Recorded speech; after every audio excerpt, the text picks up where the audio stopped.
राम राम शेतकरी मित्रांनो, आज आपण पाहणार आहोत मागेल त्याला सौर पंप योजनेचा मोबाईलवर अर्ज कसा भरायचा आहे। त्यासाठी आपल्याला गुगलमध्ये जायचं आहे, सर्च बारमध्ये जायचं आहे। सर्च बारमध्ये गेल्याच्यानंतर महाडिस्कॉम असं सर्च करायचं आहे। सर्च केल्याच्यानंतर असा काही इंटरफेस दिसेल शेतकरी मित्रांनो। इथं एक वेबसाईट येईल, Maharashtra state electricity distribution company, याला आपल्याला ओके करायचं आहे। केल्याच्यानंतर इथं असा काही इंटरफेस दाखवेल। इथं आपल्याला असं येईल, आपल्याला इथं क्लोजला ओके करायचं आहे। कस्टमर पोर्टलला इथं आपल्याला ओके करायचं आहे। केल्याच्यानंतर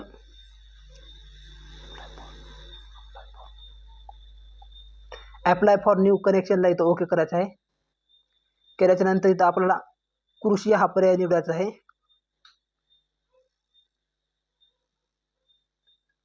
तर नवीन अर्ज नोंदणीला ओके करायचं आहे। आपला किती HP चा पंप पाहिजे तो टाकून घ्यायचा आहे। आम्हाला 3 HP चा पाहिजे, त्यासाठी मी 3 HP सबमिट करत आहे।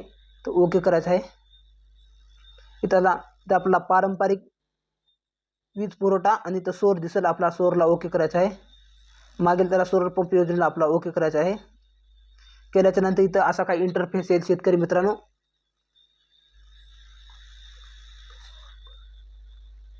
पैसे भरून कृषी पंप वीज जोडणी, ज्या शेतकऱ्यांजवळ कोटेशन आहे त्या शेतकऱ्यांनी इथं आपल्याला जो कोटेशनवर जो नंबर कस्टमर नंबर आहे तो टाकून घेऊन इथं टाकल्याच्यानंतर आपली संपूर्ण माहिती अपडेट होईल।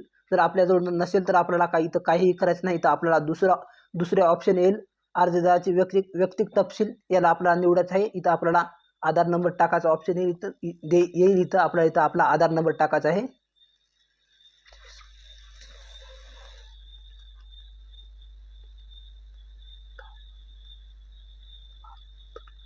टाकल्याच्या नंतर इथं आपला जिल्हा सिलेक्ट करायचा आहे शेतकरी मित्रांनो।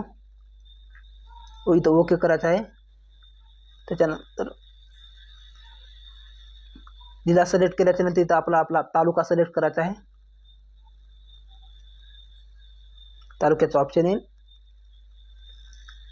तालुका सिलेक्ट केल्याच्या नंतर इथं आपलं गाव सिलेक्ट करायचं आहे, आपलं जे कोणतं गाव आहे ते।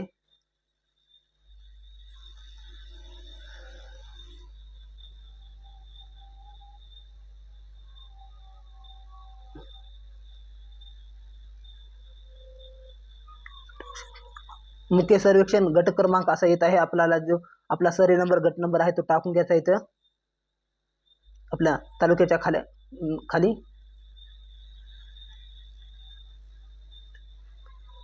टाकल्याच्या नंतर ते शेतकरी प्रकार येत आहे, त्याला आपल्याला सेल्फ करायचं आहे। सेल्फ असेल तर सेल्फ करायचं आहे। उपसर्वेक्षण क्रमांक गट, इथे आपल्याला या ऑप्शनला सिलेक्ट करायचं आहे। तिथं आपला जो आपण मागे जो सर्वे नंबर टाकलाय तो इथं आपल्याला दाखवेल। तर जमीन मालकाचे नाव दाखवत आहे, तर आपल्याला सिलेक्ट करायचं आहे। सध्या या पोर्टलवर थोडाफार प्रॉब्लेम येत आहे। जे आपल्या शेतकऱ्याचं इथं नाव दाखवलं आपला ते निवडायचं आहे शेतकरी मित्रांनो।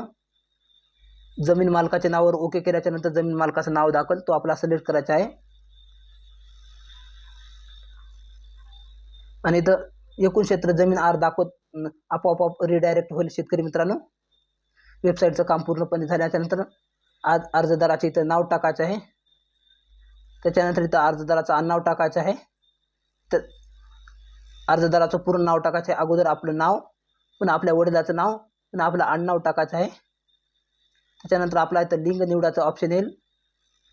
ओके करून आपलं जे लिंग असेल ते निवडायचं आहे। मी मेल निवडत आहे। तर आपल्याला भ्रमणध्वनी क्रमांक टाकायचा येत आहे। इथं आपला भ्रमणध्वनी क्रमांक टाकायचा येत आहे। इथं आपली ईमेल ID टाकायचा आहे। जात वर्ग असा ऑप्शन येत आहे, तिथं आपली जे जात आहे ते निवडायचं आहे।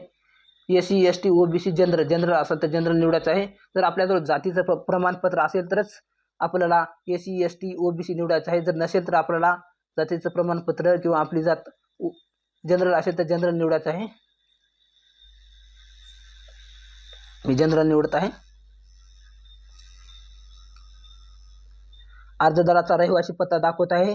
अर्जदाराचा घर क्रमांक अंदाजापैकी टाकायचा आहे। अर्जदाराचा जिल्हा टाकायचा आहे। अर्जदाराचा तालुका टाकायचा आहे। तालुका टाकल्याच्या नंतर इथं आपोआप पिन कोड दाखवला आपला जो काही पिनकोड आहे ते आपल्याला सिलेक्ट करायचा आहे. आपला S T D call number जो आहे ते आपल्याला टाकायचा आहे. त्याच्यानंतर आपल्या गावचे नंबर आपल्या गावचं नाव टाकायचं आहे. भ्रमणध्वनी क्रमांक टाकायचा आहे. आपला पॅन कार्ड नंबर टाकायचा आहे. इथं आपल्याला एक ऑप्शन दाखवत आहे जलस्रोत माहिती. तर आपला जलस्रोत प्रकार दाखवत आहे शेतकरी मित्रांनो. इथे याला आपला ओके करायचं. आता आपल्याजवळ वेल असेल तर वेल करायचं, बोरवेल असेल तर बोरवेल करायचं. मी माझ्याजवळ बोरवेल असल्यामुळे मी बोरवेल सिलेक्ट करत आहे. पाण्याची गुणवत्ता इथं आपला सॉफ्टच करायचं आहे शेतकरी मित्रांनो, हार्ड करायचं नाही आहे. विद्यमान शेतात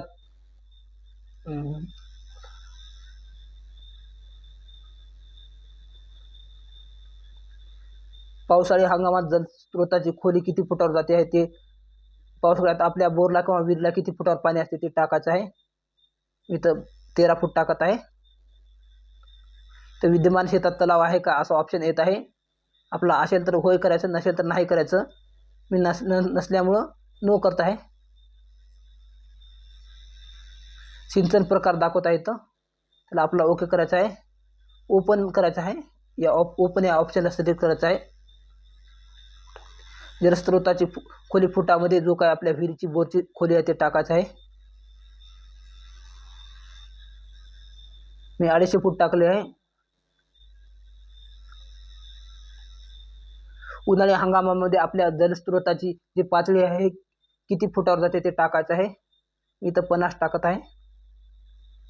माझ्या बोरची 50 फुटावर जाते. कूपनलिकेची रुंदी इंचामध्ये टाकायचं आहे. जर आपल्याजवळ विहीर जर असेल तर 20 फूट टाकायचं आहे. जर आपल्याजवळ बोर जर असेल तर 6.5 इंच टाकायचं आहे शेतकरी मित्रांनो. सहसा प्रत्येक शेतकरी याजवळ 6.5 इंचाचा बोरिंग असतो.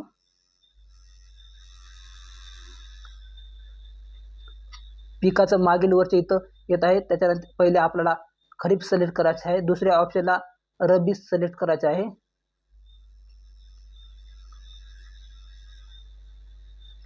पीक संख्या वर्ष इथं येत आहे.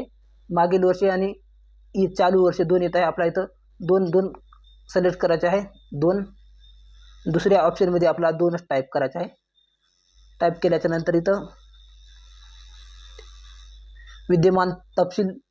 विद्यमान पंप तपशील असं दाखवत आहे. विद्यमान पंप वापर करत आहे असं दाखवत आहे. तर आपल्याला इथं यस करायचं आहे. विद्यमान पंप प्रकार दाखवत आहे. सबमर्सिबल सिलेक्ट करायचा आहे. विद्यमान पंप ऊर्जा स्रोत तर डिझेल दाखवत आहे. आपला जर डार्क वॉटर शेडमध्ये जर आपलं गाव असेल तर आपला डिझेल निवडायचं आहे.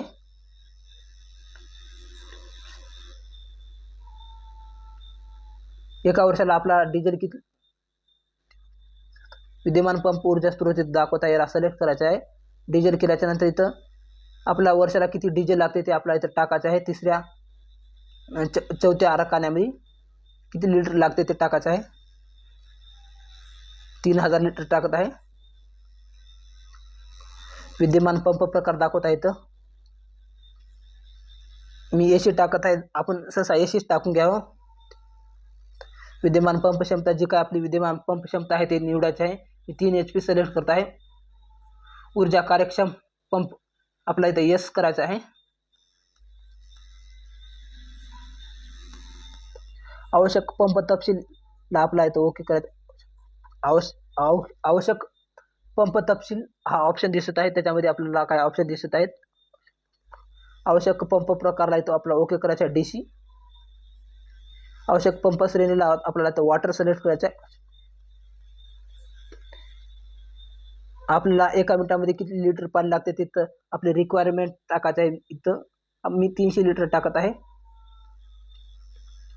आवश्यक पंप प्रकार दाखवत आहे शेतकरी मित्रांनो. इथं